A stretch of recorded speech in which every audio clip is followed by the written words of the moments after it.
You're standing in your bedroom and the closet doors are just wide open. Right. And there are like garments crammed onto every single inch of the clothing rack. I mean, drawers are literally overflowing. Yeah, we've all been there. Right. But you just stare into this absolute sea of fabric and think, I have absolutely nothing to wear. It's a profound paradox, really. Yeah. You're looking at this massive mountain of choices, but you feel completely devoid of options. It's this feeling of scarcity right in the middle of extreme abundance. Exactly. And today our mission is to basically reverse engineer that exact moment of panic. I love that. Yeah, we're taking that chaotic stressor, the thing you call a closet, and transforming it into this highly streamlined, functional tool. Which is so needed. Totally. And we're basing this entire deep dive on a really comprehensive 2026 playbook. It's titled, How to Conduct a Professional Wardrobe Audit. Docdex. Yeah, it's a fantastic source. It really is. This is essentially the exact methodology that professional stylists use to, rescue their clients from closet chaos. So, okay, let's unpack this. Let's do it. We all have these overstuffed closets. Why do we keep accumulating so much stuff when actively makes our mornings miserable? Well, to solve the physical mess, we first have to unpack the psychological trap, right? Okay. Because we live in this relentless, incredibly fast-paced fashion environment today, and the friction to purchase clothing has essentially dropped to zero. Oh, wow. Yeah, that's true. Right. I mean, you see an ad on your feed, you click once, and boom, a shirt is on its way to your house. It's almost too easy. Exactly.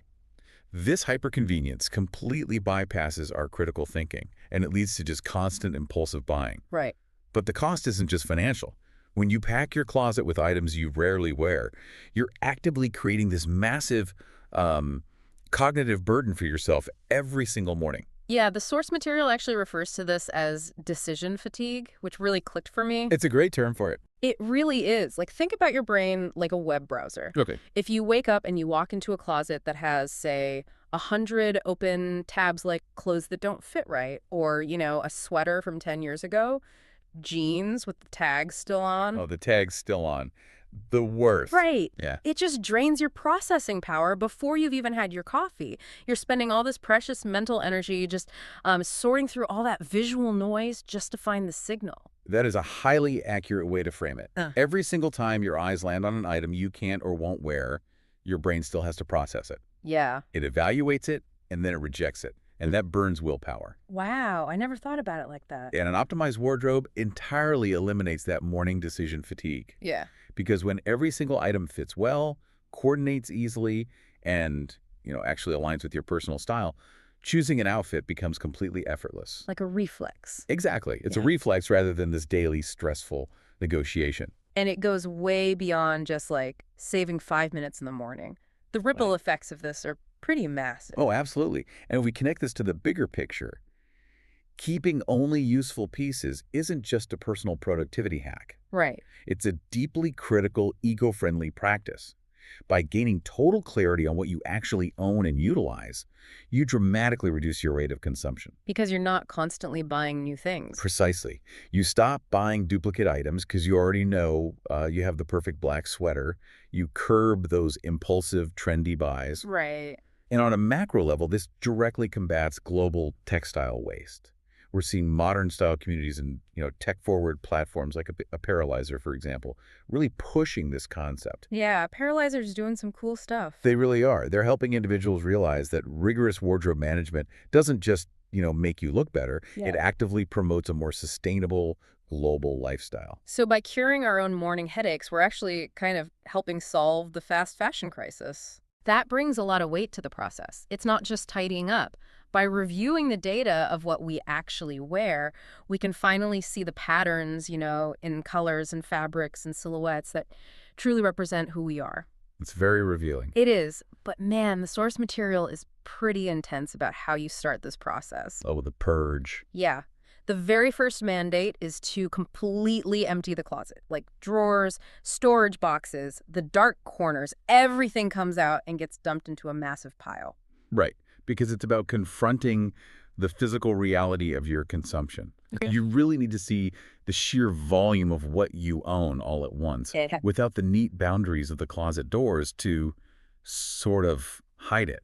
Okay, now I've got to push back on this a little bit. Go for it. Taking literally everything out sounds like a recipe for absolute disaster. Like, why do we have to create a terrifying mountain of clothes on the bed? Because What if I just get overwhelmed halfway through and end up like sleeping on the couch for 3 days? Can't you just slide the hangers around on the rack and audit things section by section? It's funny. That is the most common objection stylists hear. But sliding hangers around is exactly how the closet became an unmanageable problem in the first place. Wait, really? How so? Because over time, your brain builds up visual habits. When you look into your closet day after day, you learn to completely ignore certain items. Oh, wow. Yeah, they literally become wallpaper. You don't even see that unworn blazer from 2018 anymore. It's just background noise. So by physically removing everything from its normal habitat, we're basically breaking our own visual blindness. Exactly. We're forcing our brain to process the clothes as completely new information. Precisely. Seeing everything together in a giant contextless pile immediately exposes the unnecessary clutter in a way that, well, sliding hangers simply never will. That makes a lot of sense, actually. Yeah, and once you've broken that illusion, you move into the diagnostic phase, Right. which is sorting everything into distinct, granular categories. Hmm. Tops, pants, formal wear, outerwear, right down to the shoes and accessories. So sorting them into piles is basically taking an x-ray of your closet. It shows you exactly where the fractures are. That's a great way to put it. The source highlights a really great example here. You might sort everything and suddenly realize, hey, I own 15 black t-shirts, but I don't own a single pair of versatile neutral pants to wear them with. Yes. And you simply cannot see that imbalance when those 15 black shirts are, like, scattered across the laundry basket, 2 different drawers, and the back of a hanging rack. Yeah, they're just everywhere. Exactly. Categorization turns your messy pile into undeniable data. The duplicates are glaring, and the gaps become totally obvious. Wow. Okay, so once the shock of seeing 15 black shirts wears off, we hit the hardest part. The evaluation. Yeah. The source frames this next phase as a ruthless evaluation. You basically have to pick up every single item and pass it through a very strict gauntlet of questions. And the professionals use 4 non-negotiable criteria for this. Okay, lay 'em on me. First, yes, does it fit properly right now? If it pinches, pulls, sags, or, requires you to hold your breath, it's out. Goodbye. Exactly. Yeah. Style shouldn't sacrifice comfort, and uncomfortable clothes just end up sitting on hangers anyway. True. Second, have you worn it in the past year? Third, does it match your current image? And fourth, is it damaged beyond simple repair? So based on how an item survives those questions, it goes into one of 3 piles, right? Exactly 3. You've got the keep pile for the heavy rotators that fit perfectly, then the donate pile for things in good condition that just aren't you anymore, and the discard pile for the torn, stained, unsalvageable stuff. Right. But here's where it gets really interesting. The mechanics of sorting seem easy, right? But the psychology behind why we hold onto the donate pile is just fascinating. Oh, it's a huge hurdle for people. The source warns really heavily against keeping clothes for unrealistic fantasy outfits. Yeah, the just-in-case mentality is a massive trap. People hold on to a sequined ball gown for an imaginary gala they might attend like 5 years from now. Yeah, right. Or they keep a pair of jeans from college, hoping to, aggressively diet their way back into them. It's like your closet becomes this bizarre time machine that's just weighing you down. That is exactly what it is. You're holding on to past versions of yourself or these highly fictionalized future versions of yourself instead of just dressing the person standing in the room today. What's fascinating here is the underlying psychology of that one-year rule we mentioned earlier. Oh, yeah. If you haven't worn a piece in a full 12 months, it has missed every single season, every holiday, and every weather condition. Wow, when you put it like that. Right.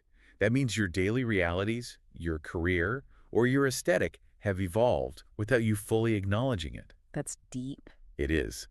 Refusing to let go of those unworn clothes is essentially a psychological refusal to accept who you are today. Stylists insist that every item in your closet must earn its rent by providing value and confidence to your current self. And part of letting go is also fighting the sunk cost fallacy, right? Like, you look at a jacket you wore maybe twice and think, but I paid $200 for this. Oh, the guilt is so real. But the truth is, that money is already gone. Keeping the jacket in your closet doesn't put the money back in your bank account. It just adds this daily tax of guilt every time you look at it. Exactly. The guilt is an entirely unnecessary emotional toll. Yeah. Another major trap that professional audit warns against is the relentless pursuit of short-term trends. Fast fashion conditions us to buy pieces that are highly recognizable and very specific to a microscopic cultural moment. Like those neon bucket hats or whatever. Exactly. But the problem is, those items look completely outdated within 6 months. The alternative, and really the core of the keep pile, is timeless fashion. Which brings us to the actual rebuilding phase. So you've purged the fantasy outfits, you've conquered the guild, and you're left with this highly refined collection of Like the survivors. best of the best. Right. And this is where professional stylists introduce what's called a capsule wardrobe. Yes. A capsule wardrobe is the ultimate antidote to decision fatigue. It's a tightly curated collection of timeless, interchangeable items. Interchangeable being the key word there, I imagine. Absolutely. The fundamental goal isn't just to own fewer things, Hmm. It's to maximize the mathematical combinations of what you do own. Okay, let's actually break down the mechanics of how that works, because the source specifically calls out these workhorse essentials. Basics. Yeah, we're talking about a crisp white button-down shirt, a tailored neutral blazer, dark wash denim, high-quality basic t-shirts, black trousers, and like classic footwear. Why are these specific items so powerful? It really comes down to visual neutrality and structural versatility. Okay. A navy or camel blazer, for instance, acts as an anchor. It doesn't scream for attention, which means it can easily pair with a white t-shirt and jeans for a casual Friday, or it can seamlessly transition over a formal dress for an evening event. Oh, I see. Bold, highly patterned items are liabilities. They only work with one or two other specific garments. But neutral, classic basics are assets. They unlock dozens of permutations. That's crazy to think about. It is. If you have just 5 versatile tops, 3 neutral bottoms, and 2 classic jackets, you don't just have 10 items. You have 30 distinct outfit combinations. Wow. It's like having a set of interlocking building blocks instead of a puzzle where only one specific piece fits into another. Exactly. And once you line up your interlocking blocks, you can finally see exactly what's missing.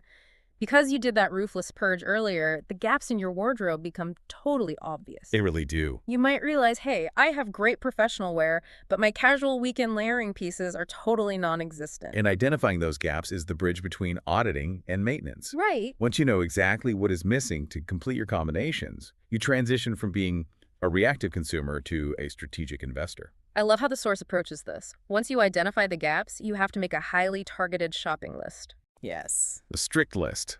Think about it like making a grocery list for a specific really complex dinner recipe, right? If you wander into the grocery store hungry and without a plan, what happens? You buy everything you shouldn't. Exactly. You end up in the snack aisle. You buy a bag of neon orange chips, some exotic fruit you don't even know how to cut, and a gallon of ice cream. You just buy junk food. It's so true. Walking into a clothing store without a targeted list is exactly how you end up with impulsive, low-quality, fast fashion junk food that doesn't match a single thing in your closet. It's a perfect encapsulation of the problem. Yeah. A targeted list functions as a psychological guardrail. Yeah. When you enter a store, knowing you're strictly looking for, say, a mid-weight gray wool sweater to bridge 3 specific outfits, you become immune to the flashy mannequins and the clearance rack distractions. You have tunnel vision. Exactly. You evaluate potential purchases based on their utility, not their novelty. Forward-thinking communities like Apparelizer heavily advocate for this shift in mindset. They actually train users to view clothing as long-term interchangeable assets rather than single-use event wear. Okay,